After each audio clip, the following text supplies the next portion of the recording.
Illegally detained senior leader of the All-Party Hurriyat Conference leader and chairman of the Jammu and Kashmir Democratic Freedom Party, Shabbir Shah has praised the people of occupied Kashmir for displaying unwavering commitment to the Kashmir freedom struggle. In a message from the New Delhi's Tihar jail, Shabbir Shah lauded the strong display of the bravery, the moral integrity, unity and the brotherhood by the Kashmiris, emphasizing that the hardships and the challenges are integral part of the journey towards the freedom from the slavery.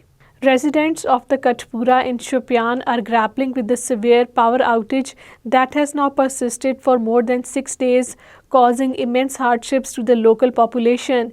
The crisis has once again exposed the Modi government's claims of the widespread infrastructure development post the abrogation of Article 370 in the occupied territory and the harsh realities faced by the Kashmiris, including the students, businesses and the households. 2 Indian forces personnel were killed in 2 different incidents in occupied Kashmir. An Indian army man was killed after his service rifle went off accidentally in the Uri area of the Baramulla district, the Indian official said.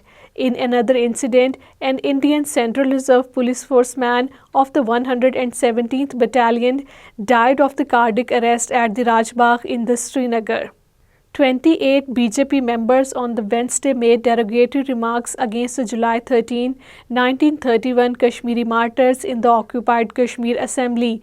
Leader of the opposition from the BJP, Sunil Sharma, made the remarks against the Kashmiri martyrs of the 1931 in response to a speech by the PDP legislator Wahidur Rahman Para, who demanded the restoration of the public holiday on July 13th.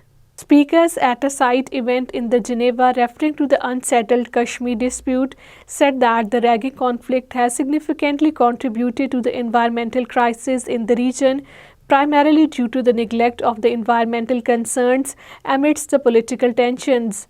The speaker said a healthy environment was essential for the enjoyment of the other human rights.